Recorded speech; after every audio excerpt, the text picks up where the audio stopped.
Thanks everyone for joining. It's been a long time since all of us spoke. So we're going to do some speaking in this session. I'll take about 10 minutes to kind of go through an overview of what a pitch and resume. And the whole goal here is to prepare you for life, but also more immediately to prepare you for this upcoming career session, which is coming up next Friday. It's the last event of the program, and then we have every Saturdays. And this is a program where we will start off with where you'll get to meet all the companies. So we have some of the companies you will meet listed here. There are going to be more companies. So there'll be 20 minutes overview where each company will spend about a minute or so introducing themselves. And then we will have a breakout room.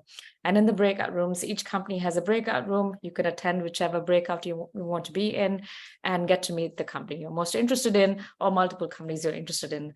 But the question is, right, you're there in the breakout room. What do you talk about? How do you present yourself? How do you impress someone? How do you make sure that they're ready to hire you? How do you make sure they create a new position for you, even if they're not ready to hire you? How do you get yourself wanted? And that's what I want to discuss today is, like, how do you sell yourself so that others come to you? How do you make yourself stand out so that everybody remembers you? And that is a goal, and that is a goal through life. Again, we are focusing on the career fair, but it's something I think all of us should ask for the long term too. Raj, anything from your side before we get into the slides? No, Prachi, keep going. Awesome. So you guys have seen this. So today's session, we'll cover two things in terms of what helps you stand out.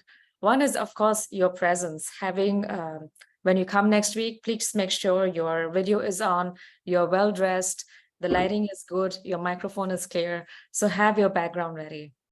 The second thing is, how are you going to talk about yourselves? How do you present yourself? And the third thing is, as Malu mentioned, when you upload your resumes on Canvas, we will be sharing that docket of qualified people with the companies themselves. So they will have access to your resume. They'll have it before the career fair. We'll make sure they'll have it after the career fair as well, but they are going to have your resume. So you have these, two chances to really stand out, A, through your resume, and then B, when you meet someone in person. All right, so let's talk about your resume and make sure that piece is ready. So, yeah, what your goal is to impress someone and to make sure you stand out. And again, have like a great face on, all right? Make yourself look really cool. Some do's and don'ts for resumes. Of course, a do would be, focus on achievements, not activity. Don't talk about, I did this, I did that. No, here you really have to talk about what was achieved. Led 5 people, grew the team by X, raised revenue by Y, achieved these X results, or showed 30% increase or higher productivity. Really focus on results, because that is what's impressive. Everyone, like every PhD student, right, can be like well-trained person who knows how to, who is told what to do and can do X, Y, and Z. Okay, but how are you then better than a monkey? What you really need to do, or a minion, what you really need to do is being able to show took the tools I had, but then was able to do it better and make an impact on the project or team or group or whatever it may be. Customize it. So sometimes companies will say software engineer, sometimes they'll say developer, sometimes they'll say something else. They have certain words they use. Try to mirror the posting as much as you can, because that way when you speak to someone or when they read the resume, it immediately clicks in their head. Okay, this is the right, again, developer I need or engineer I need. But again, use some of the language that they're using as well when you reference yourself. Make sure you don't mess up tenses. If it's a position you worked in the past, use the past tense, and it's a position that you're currently working in, use the present tense. But within the same resume or within the same category of job, don't switch up your tenses. And the last thing is, be robot friendly. A lot of systems today use, it's called the automated ATP, automated something resume platform, but you ingest the resume and this like algorithm tries to weed out people and see, well, who's eligible and who isn't.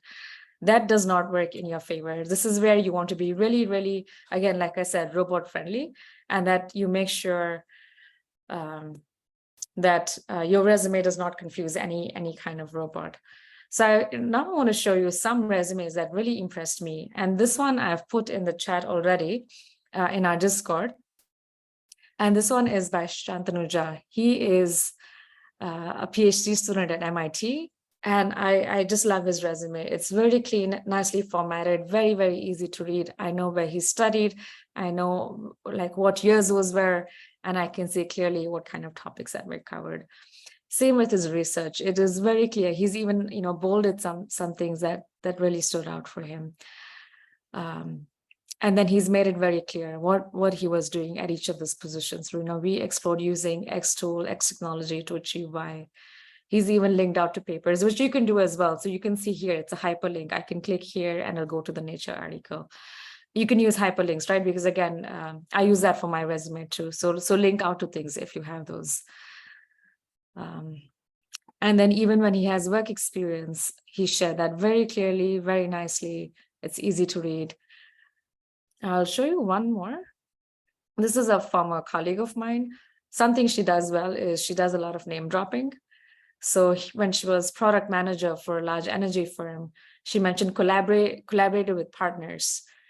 And she didn't say like collaborated with 50 partners or collaborated, with 3 partners. She especially name drops like Google, NES Utilities, which are well-known names. So if you have some collaborations like that, which are good, strong brand names, use them. Something else I like she did is, with the potential for $1 billion valuation. So this is huge. She didn't create any products that became $1 billion companies, but she says, okay, it has a potential for $1 billion valuation. So that is really good. You're telling people how important something is. So again, she didn't just say, well, I created these products. Well, who cares for these products? But here she specifically said, you should care about them because they're going to be big soon. And then, wrote a model, et cetera. And then this is a resume I saw many years ago, and this came to our desk like 10 years ago, and at that time thought, oh, this is the most perfect resume I've ever seen. And even today, after 10 years, I think it's the most perfect resume. Look at this guy. He went to Harvard, nearly 4.0 GPA or 3.93, went to Oxford, worked at the top places, worked at the UN, worked at McKinsey. All right. But beyond just the like impressive names there, his is very good. And this is what I want all of you to do is like use strong words like managed. And he says, I managed due diligence for X. I did Y. Again, manage advising at this company with, and he puts in numbers. And this is what all of you should do as well. Always put in numbers, facts, figures. And his is very, very easy to read, right? I can see, okay, he did manage with the company. This was evaluation and it was in this field. So easy to read. It's very clean. He didn't do any kind of funny things with putting his photo somewhere and putting his hobbies and any other funny stuff. No, very simple, very clean resume. You can see the rest here. Publications are important, I'm guessing, in your world as well. So put in publications. Community involvement is good, but don't put in hobbies. Don't put you love singing and swimming. Honestly, no one cares. But when you have made achievements, like you've worked on a project, try to describe that a bit more. And I would say even describe it more than Shantanu has, right? Like take some time to describe the tools you worked on, the methodology used, kind of equipment you used, because this is something like a company like DVA will say, oh yeah, you have familiarity with this kind of hardware. This is really good. So in that sense, start out with being more detailed and then start cutting back to fit. Okay, and that gets you to the don'ts, which is, don't add excessive information. In Europe, they have a standard of using photos. In the US, they don't. My personal preference is don't put your photo in. Photos, personal information, typically those are grounds for discrimination. Someone is wearing a headscarf, someone is not wearing a headscarf. I don't know, someone has a funny background. People will find all other ways to be biased against you. You want to remove any biases that people have towards you. Just put your name, that's enough. I don't even put photo address, I just put my city, and that's about it. Again, don't use poor formatting, because again, when these automated robotic systems are trying to read your resume, they can't make sense of funny formatting. And then, don't leave out personal important information. Please put that in, be very elaborate about it. Because you don't want Liz, to annoy someone like these minions do and get them, oh, this is so confusing. I don't know who this person is and like what they've actually done. And if it raises questions in their heads, they're going to reject. An average, if a human is looking at your resume, they're going to spend on average about 7 seconds looking at it. So please make it easy for them. If they get confused, that's not going to help you. Okay, I see a lot of questions coming in the chat as well. I can also get to the pitch session, which is like, how do you pitch? How do you make a pitch? What should we do? Take a break or get into pitch, or talk about resumes now? And I'm going to unmute everyone. So again, feel free to like raise your hand, unmute yourself. Please make sure there's no background noise. And yeah, let's get into Q&A. Before doing that, Prachi, yeah. First stress on the resume, deal with the resume, and then we will go to the pitch section. Perfect. And also before the pitch section, make sure that everybody switches on their video and that there are no background issues or noises. And keep yourself muted until you're asked to talk. Yeah, perfect. I see some questions in the Zoom chat here, which is, you have a gap because of sickness. You can explain that in your resume, like took a gap because of personal reasons or personal health reasons. Nowadays it's totally acceptable and fine to take some time off as one needs. Galib asks, what is your suggestion for high school students? If you worked on projects, put them in. So people are judging you based on where you are today or how old you are, for example, or what opportunities you've had. They're not saying, oh, you have to have the skills of a CEO, but they're saying for an average high school student, what have you done that's different, where you've taken the extra step and where you've gone forward before others. So yeah, please share all the projects you worked on, anything that's interesting. Yeah, and guys, feel free to unmute here as well. A lot of people have also asked if I'm an undergrad with no professional work experience. I would say start getting work experience. That's the best way to start adding to your resume. I knew some people in undergraduate, they were doing an internship in the fall semester, another internship in the spring semester, and then 2 internships in the summer. So then they had a lot of companies, and even if it's like short sprints, right now companies don't care if it's a short time, but that you had that exposure, I think is very important. Difference between CVs and resumes. So CV, curriculum vitae, that's typically used for academic purposes, and those are much, much, much longer. So let's go through one right now. We can check out Shantanu. He has both his resume, which we all just saw, and then he also has his CV. And as you see with the CV, it's really meant for academic organizations where there's a lot more emphasis on what you've done in terms of coursework. There's a lot more emphasis on research, and then there will be a lot more emphasis on, so you can see it's much, much longer here. And then publications. So that's also very, very important. So CVs, again, it's for academics. It's for if you're applying for a PhD program. And then I would say, yeah, keep your CV ready as well. Those of you looking to get into PhDs, keep your CV. If you're applying to a private company, if you're applying for like a government position, just any place else, then have a resume ready. And remember 7 seconds. They only have 7 seconds to go through everything, try to make sense of what you've done, and then make a kind of quick snap judgment. Like, does it go up or down? Yeah, Carolina. So Caroline, it is great that you do have background in physics, especially advanced physics. Companies and organizations do value that you understand physics. So that is actually a really good point to start. And in addition to that, you also have got backgrounds in programming, coding, computer science, etc. And most of the quantum computing applications, they involve both of that. Good physics for understanding the quantum side of things, and good computing skills for the computing side of things. And I think that you do have a good background. And to give a good example from our last year's program, we did have candidates who did not have background in either physics or computation or programming.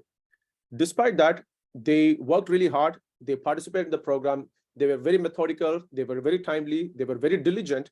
And because of that, one of the candidates that I very clearly remember, she got hired by one of our partner companies, Terra Quantum. And it is really interesting because her background is in biology and biotech, not computer science, not physics.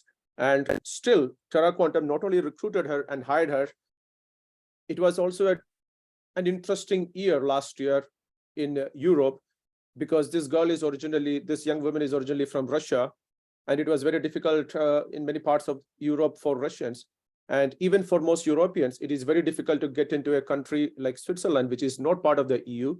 So even for other European countries, it is very difficult for them to move there.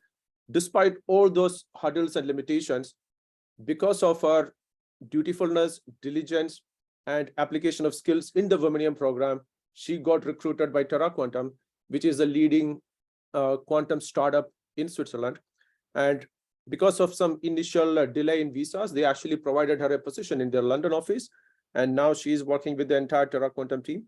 So you do actually have good background in physics, computation. So you are actually good. You should not doubt your skills, especially in an industry that is still in its early stages. It needs all the people from all the sectors and all the backgrounds, and you have a really good background. So good. Yeah. In terms of adding WOMANIUM certificates, I've seen different groups do it differently. If you worked on a project, or if it was part of a hackathon, and this year we are not having hackathons, we have Quantum Solutions Launchpad, but even a hackathon, right? If you had previous hackathons, I would put that in as under like professional experience, but a kind of separate line item where it says, participated in hackathon, but really describing what you did, again, the tools you used, what prize you came at as well. Don't undervalue that, because this is how companies hire as well. I don't know if anyone knows some of the early days of Facebook, but when they were still at Harvard Storm, they would organize hackathons, and then some of the best people coming from these hackathons would then get to be Facebook employees. So this is a real way for companies to see skills. If you just have the certificate itself, which is great, but again, we don't have hackathon, but for the certificates you get, do you have something like certificates in your resume, and then add those certificates. And this year we are also going to make the final batch you're going to get, you can link it out to LinkedIn. So again, like I said, put it as a URL, because right now, again, resumes, people are only seeing digital copies, right? No one sees a physical paper copy. So if you want to link out to like LinkedIn, where people can see the batch as well, you are welcome to do that. Great. Raj, questions from Discord? More questions? Or folks want to unmute here?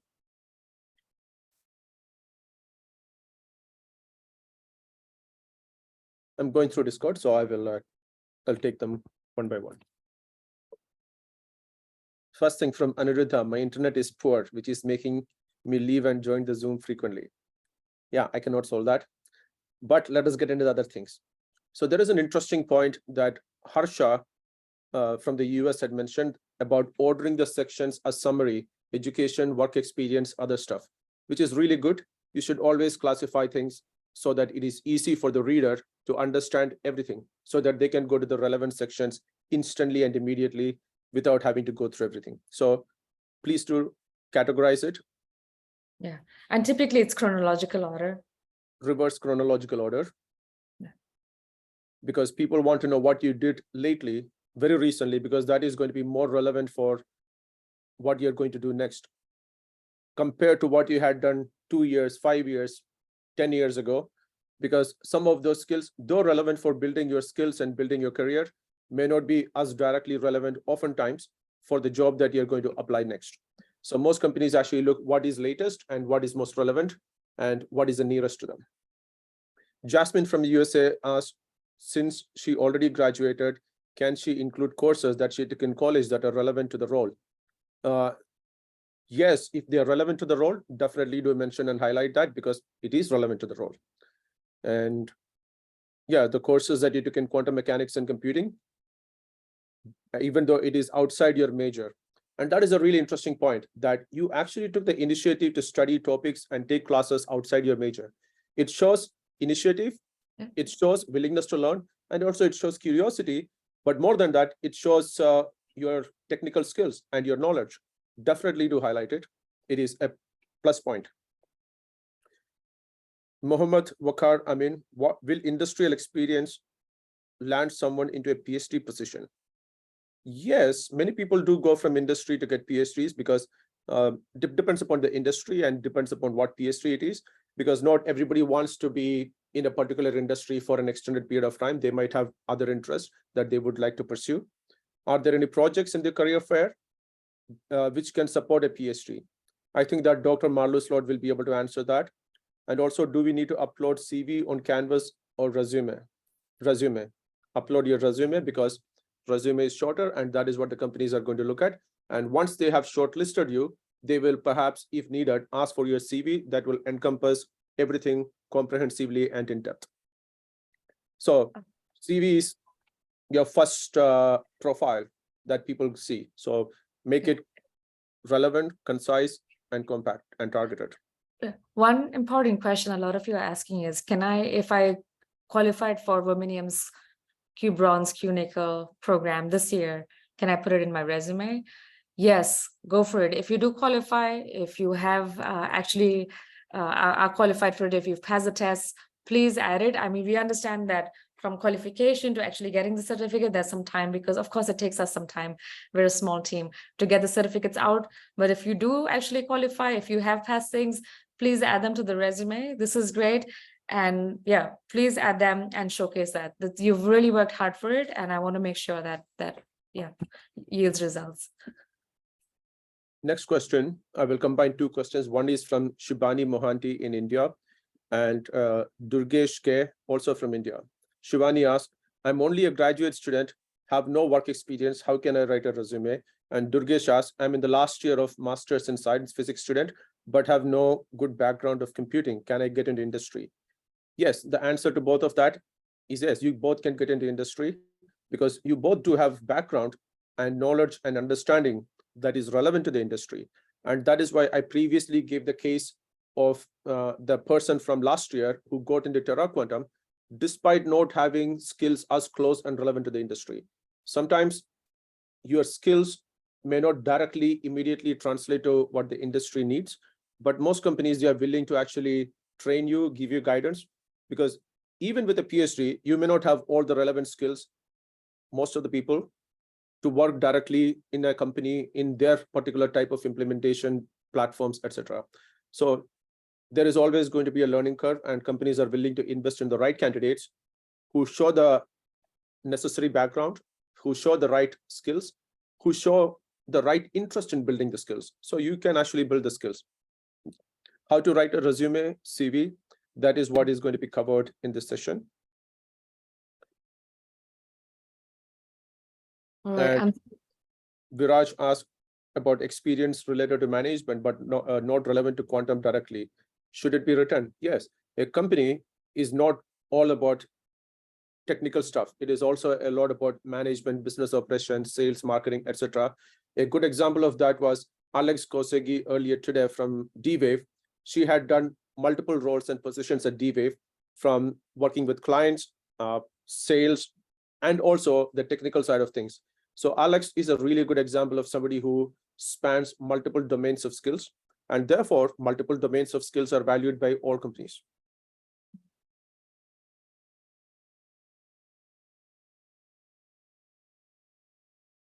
all right. I've seen, like, how should I build it? What platform should I use or template you can use? There are a lot of templates online, but like I said, pick just a very clean template, simple Word document, turn it into a PDF, never submit as a Word document, because Word documents other people can tamper. Always submit as PDFs.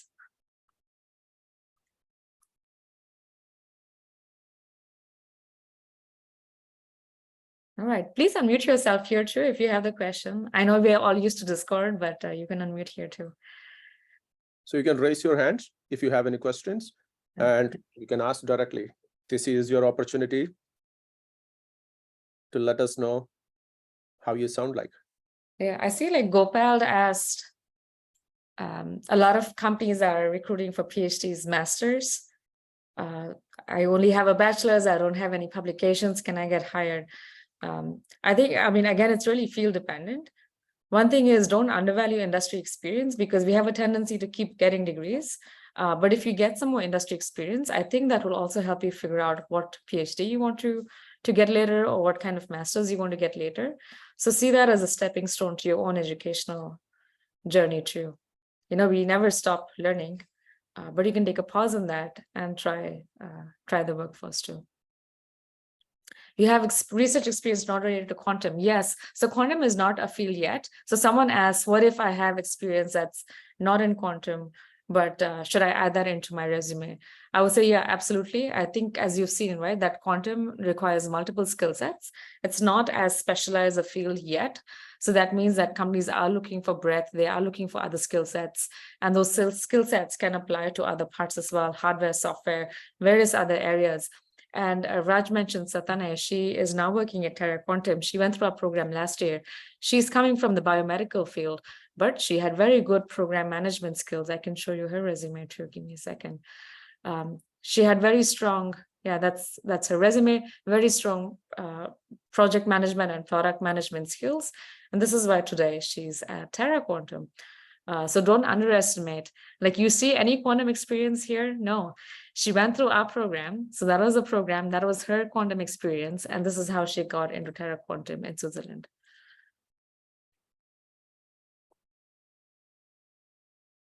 So I think people are asking, okay, thanks for sharing the resume of Satane. Satane is a candidate that I mentioned from last year who participated in the quantum computing program and consequently got hired by Terra Quantum, despite not having a direct background in either physics or computer science, but she had skills that we trained her in. So a couple of people have questions about pitching, etc. We will come to that. First, about the resume.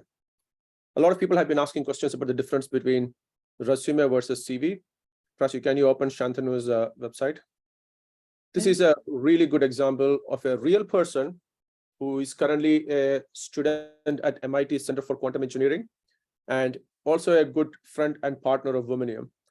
So you can go to Shantanu's website. Prachi, share the website in the chat. And in the website, you can actually see both his resume and his CV. And it is really great to see the resume and the CV of the same person, and especially for a person with a lot of experience, a lot of activities, and a lot of interesting things. So his resume, first start with the CV, Prachi. If you look at the CV, the curriculum vitae, that encompasses everything that he has done, his education, the courses that he had taken, and keep scrolling. All the skills, all the research that Shantanu has done, both at Yale and also before Yale, and also after joining MIT, keep going. The publications and presentations that Shantanu had done, and it covers everything comprehensively, the work experiences that he had worked at Facebook and some other companies. Next page. And the awards and the recognitions that he had received. Next goes the leadership. This is also a place, if you won hackathons, this is a place to add those too. Yes, hackathon is not particularly a skill. It usually come in this section. Next, leadership positions that he has occupied in different groups, organization, clubs, etc. Next. The volunteer work that he has done, because many people, they do work, but they are not exactly jobs. So he has highlighted his initiatives as well as his engagement with the larger things beyond academia. Next. Then some of the courses and scores, because these are also important. It shows how you have performed academically and what your qualifications are and how you compare against other candidates. So these are things showcase your competitive differentiation and skills. And hobbies, this is where you can actually mention some of your other skills and hobbies, because there are many skills that one learns in pursuit of their interest, because your hobbies do represent your interest, and it also shows how dedicated and committed you are to building your skills and prowess, which are not in any way directly related to the academia, research, and work at hand. Still, working with other people allows you to build certain type of interpersonal skills, and some of these hobbies actually reflect that. And if you look at it, scroll down. This is page number 6. This is the last page, 6-page CV, curriculum vitae, Shantanu Jha, 6 pages. Now go to the resume. And this is the first thing that I want you to notice. The resume is only 1 page. It is the same person doing the same things. Difference. CV encompasses everything. Resume is really short, to the point. And that is why I wanted you to see it. Really good example, same candidate, prepared at the same time. And you can see directly, just go to the link, open it and look at it, and you will know what a CV is and what a resume is. And Shantanu is currently a student and a researcher at MIT. So he did really well. He knows what he's doing. And in addition to that, his formatting is excellent. For the people who had asked about formatting, this is very clear.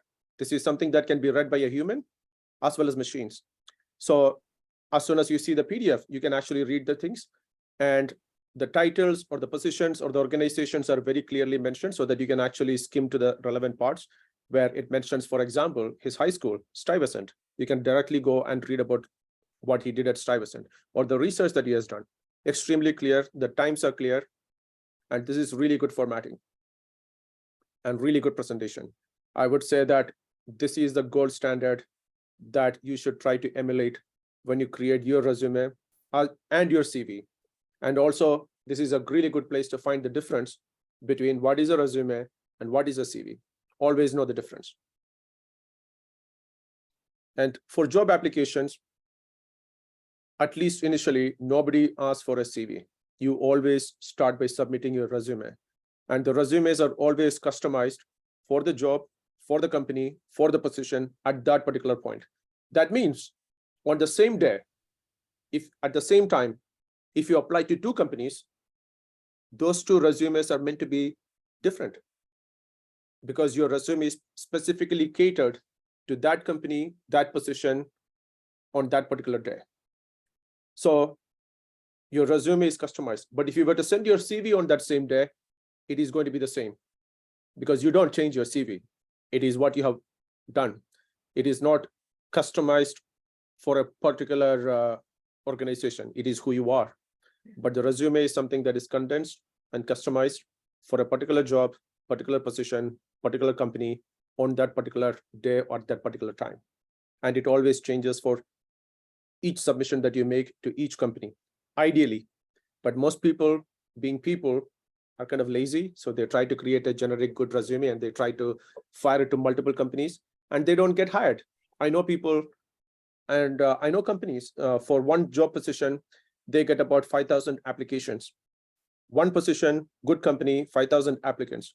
Who is going to get rejected? The ones who did not customize their resume, the ones whose resumes are not good. So make sure that your resume is catered and custom for that particular job. Yeah, we should head in 3 minutes to talk about pitch sessions.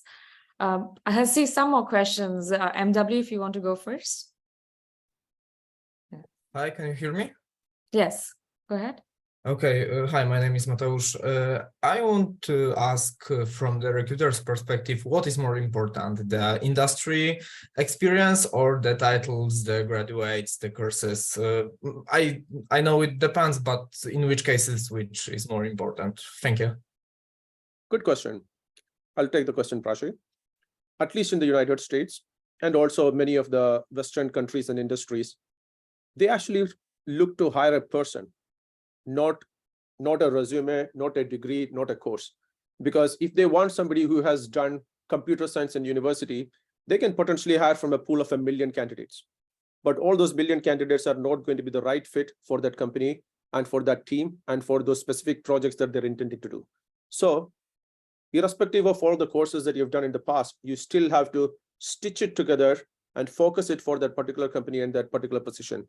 And that is why the case of Satane from Russia, who got into Terra Quantum, is a really good example. Because if somebody were to just look at the courses that she had done, she did not graduate in physics or computer science or quantum mechanics. Her background is in biotechnology and biology. So by default, one would assume that she's not even a candidate for a quantum company. But as a person, she showcased certain skills. She showcased dedication, dutifulness, responsibility. And these are the qualities that companies look for first and foremost. And in addition to that, you need to have the relevant skills. And the most important skill is the capability of learning fast. And the fact that Satane came to WOMANIUM without a quantum background, without a computing background, and still she was able to apply herself to learn fast was the reason why Terra Quantum, a quantum company, the leading quantum company and startup in Switzerland, and one of the leading quantum startups in Europe, recruited this person. No background, but the right qualities. Any additions, Prashi? No, I think MW, I hope that answered your question. And we can think about it a bit more. If you post it on Discord, I'll have other colleagues give their perspectives as well. So I think to summarize, please add your certificates. If you do qualify, please add them both to your CV and your resume, the certificates that you have earned. Add that, because if that's the only economic experience you have, you want that to stand out. All right. Santiago from Mexico asks, how can we participate in projects? Contact Vardhan Sagal from our team. He's the one who is leading Quantum Solutions Launchpad. Please do share your intent, skills, etc. with him. And if there is a right match between your skills and what our partner companies are looking for, then Vardhan will actually make the right connections. One other thing is, some of you have also asked Google Sites. I think it's good to have a Google site, but of course you can't submit that to a platform. So always, again, have your resume ready. In the US, a lot of companies also use LinkedIn. I know in Europe and maybe in Asia as well, LinkedIn is not so popular, but it's really picking up as a platform to message each other. So from your side as well, I would encourage you to have a good, clear photo, have a nice background, have a very kind of like line. Sorry, just I'll wrap up and then you can unmute for questions, and then have your positions there. There are some volunteer things, publications you can put here, certifications as well. I can show you mine, the way I've put certifications, and then the WOMANIUM certificate you could put at the bottom too. So again, if you can like have an about section, put in your work experience, universities, licenses and certificates. I think that's really helpful. So we will be creating a WOMANIUM badge for your credential you can add as well, and you could add that online for future use. And then, publications, add those as well. As much as you can, show people that you've taken initiative, you've done some things. Never underestimate all the amazing things you've done. Remember, there are people way worse. So there are people who don't take the initiative, right? The reason you've come to this program as well is you're trying to learn something new. I'm sure you've all done other things where you've taken initiative. So add that to your profiles, to your resumes.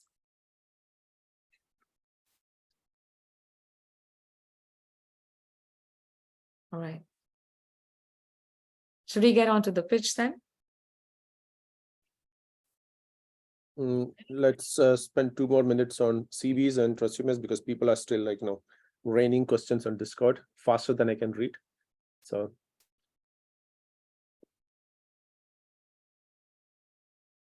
Victor from Mexico asks, for the career fair, do we need CV or resume? First thing, resume, but you should also have a CV, because if somebody asks for a CV, you should have it ready. Yeah. Many of you are coming to the career fair and you are looking to do PhD programs. We will have a PhD breakout room. So we are having some existing PhD students, possibly a professor as well, who come and join and talk to you about what it is like to apply for a PhD, how to make a decision about which PhD to get, which university to go to, etc. So we will have a breakout room there. So maybe for that, keep your CV ready, but for all the companies, have a resume. Agata asks, you have shown resume with a picture, so can we attach it, or is it a don't? In Europe, many people submit their resumes with their photos. And I think it works in Europe because if you look at most European countries, traditionally, they all look alike, for the lack of a better description. If you go to Switzerland, all the Swiss people kind of look alike. If you go to Norway, all Norwegians are white and blonde. But in the US, since there is a lot of diversity of people and how they look, for example, there are people that look very differently in this country, and because of that, they do not attach photographs. In fact, it is a complete no-no for US companies to attach photographs, because it can be ground for discrimination. For example, if somebody looks better than somebody else, so it creates a different criteria for discrimination, and therefore no photos in the US. And that is why Shantanu has both resume and CV are perfect examples. He covers everything, but he doesn't put his Instagram or his photos and his TikTok or his OnlyFans or whatever people have nowadays. But you have to be professional, and at least in the US, that means no photos. So that was a question about adding photos or pictures. The answer is no.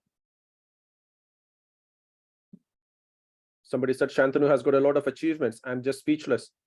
Yeah, he's a young kid. He's I think he's in his early 20s, and he's already doing a lot of stuff. And no wonder he's the star at MIT's Center for Quantum Engineering, because he has got drive, he has got willingness, he takes initiatives, and is committed, and he has got a very high degree of integrity. And it is easy to accomplish things when you have those qualities.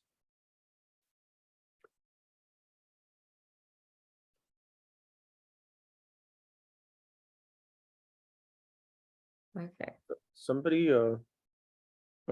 asked about projects, and Shekha mentioned that there are many projects from multiple sources that are good problems. So that is good. That is again comes back to something like Shantanuja and his experience, that he actually takes the initiative to do things that others are not doing, which sets him apart. And therefore his skills, and because of the skills, his resume is very vibrant and very solid. And all these opportunities from multiple sources are excellent avenues for each and every one of you to participate and build your skills. They're all there. You just need to apply yourselves. And I will also highlight another candidate from last year's program, since there are a lot of questions from India, Bangladesh, etc. on Discord. We had a candidate who was from a tier 2 city in India, and it is not even a big city, not like the capital or any big city, a tier 2 city, or maybe a tier 3 city even. He participated in the WOMANIUM quantum computing program last year. He was extremely active. He summarized everyday's talks. He posted it on LinkedIn, and he posted it on his blogs and other social media. And that got the attention of the companies. And the companies realized that there is this person in a town and in a city that we haven't even heard of, but he shows the skills, he shows the dedication, he shows the diligence that is required, and he participates in the program, because without properly participating in the program, he cannot summarize it. So he went through the whole thing. And then he was recruited by Qblocks, which is a quantum hardware company in Netherlands. So in July of last year, exactly at this time last year, 1 year ago, he was a participant just like each and every one of you, sitting in a tier 2, tier 3 city in India. But during the program, he was a very active participant. And in August or September of last year, he was recruited by Qblocks, a quantum hardware company in Netherlands. And by October, he was already in Amsterdam, Netherlands. All the things, recruitment, visas, everything done, he was already there.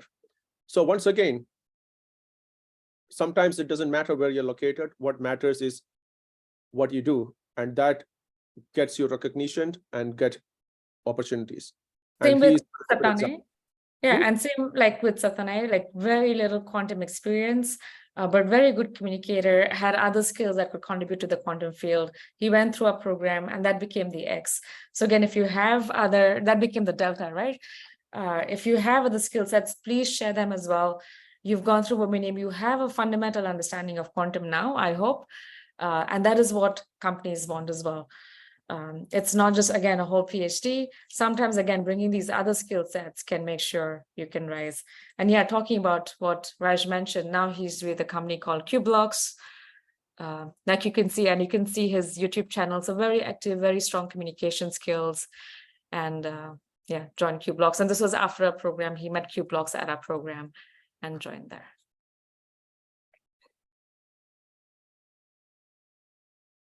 All right. Yeah, we're hoping to make an impact. Okay, let's get into pitch, because I think this will get to like, now you're meeting companies, right? And then the question is how to take a minute and just minions. One minion meets another minion at an elevator, and they've all convinced each other and are all dancing together, all within an elevator ride. I think that, Prachi, you should share 2 examples of Okay. productive elevator rides that you have had. Yeah. So an elevator pitch is like basically to write down an elevator only takes a few seconds. And the point here is that within all the time it takes to write a short elevator ride, can you impress someone? Because in our age of TikTok and Instagram and all these things, people's attention spans are small. So within a conversation, within just a few seconds of meeting someone, can you make it worth their time to meet you again?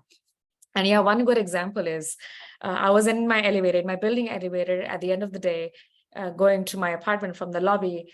And with me in the lobby was an older gentleman. We started talking. Within seconds, I figured out where, he told me he works in the energy field. I was like, oh, ARPA-E. So we started chatting. I told him, oh, I'm starting this foundation called WOMANIUM. We should talk about it. I introduced myself, et cetera, et cetera. Anyways, so this was back in 2017. So this is all happened in an elevator ride. I introduced myself. I got to know the other person. We exchanged contact information. What happened? This guy became instrumental to the first WOMANIUM program ever launched. It was done with an organization called ARPA-E. Why am I showing you? These people are from ARPA. And in 2017, we took about 40 young women to ARPA-E Summit, trained them in ARPA-E programs, and then many of them later worked for agencies like SRI, Stanford Research Institute, Park, Palo Alto Research, what is the Research Center, and other organizations, and all within an elevator ride where I met this person, introduced myself, and said, oh, we should talk. And we did ultimately, and this is how the first WOMANIUM program was born. Yes, indeed. That is a really good example because it is a short elevator ride, goes from first floor to top floor, maybe 10 seconds, 15 seconds maximum. And during that time, Prachi was they both were able to exchange both their elevator pitches, and therefore they were able to connect. And not only that they were able to connect, as Prachi mentioned, many of the participants who came for the ARPA-E program, they went on to work for leading companies and organizations. Prachi mentioned SRI. I think everybody in some ways knows SRI because SRI created the world's first wireless telephone call.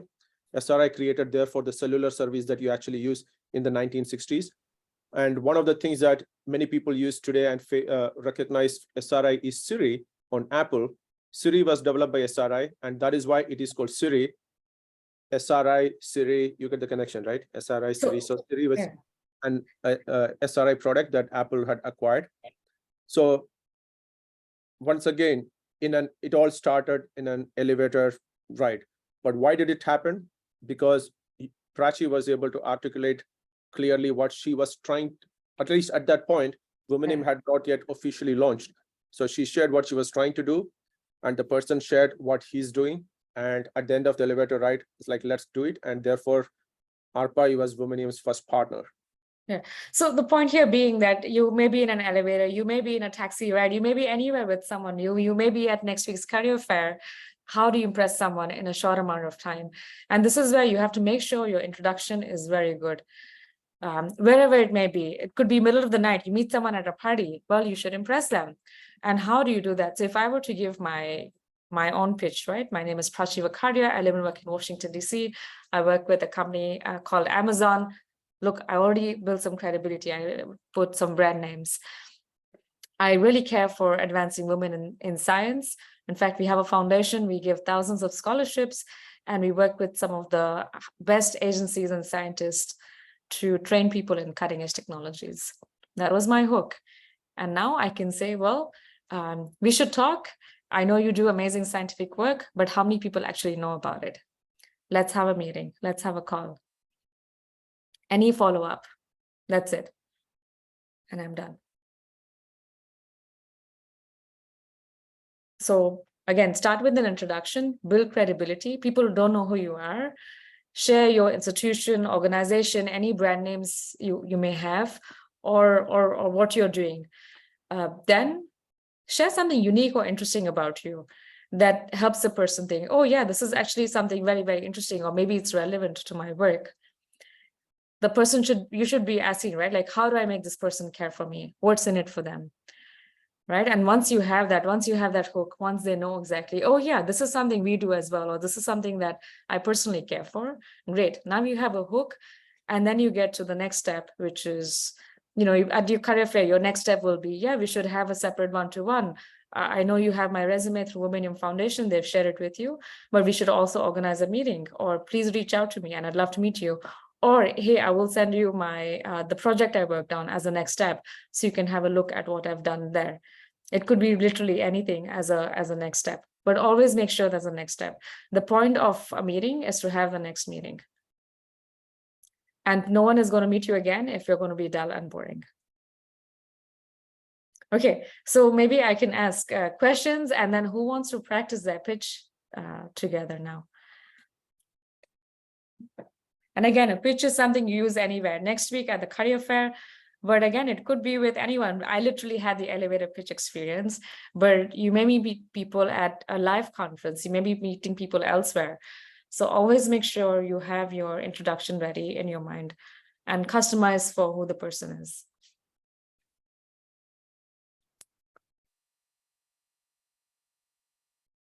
More questions? There is a nice funny comment by Dhawal from India. Choose a tall building and make a deal with the elevator operator that And it keep should, going up and down. should fail between the floors. Yeah. And it reminds me of the time that you were stuck in an elevator for 2 hours with somebody from Defense Intelligence Agency. So Defense Intelligence Agency is like CIA, Central Intelligence Agency, but for the Department of Defense. And being stuck in an elevator with a young intelligence person for 2 hours was a good time to learn about all the defense related intelligence things. Yeah, I know. I was like in an elevator stuck in my building for 2 hours with someone, but still later they still talk to me, so I'm glad. Okay, Carolina, let's go with you, and then we'll go with Paulo.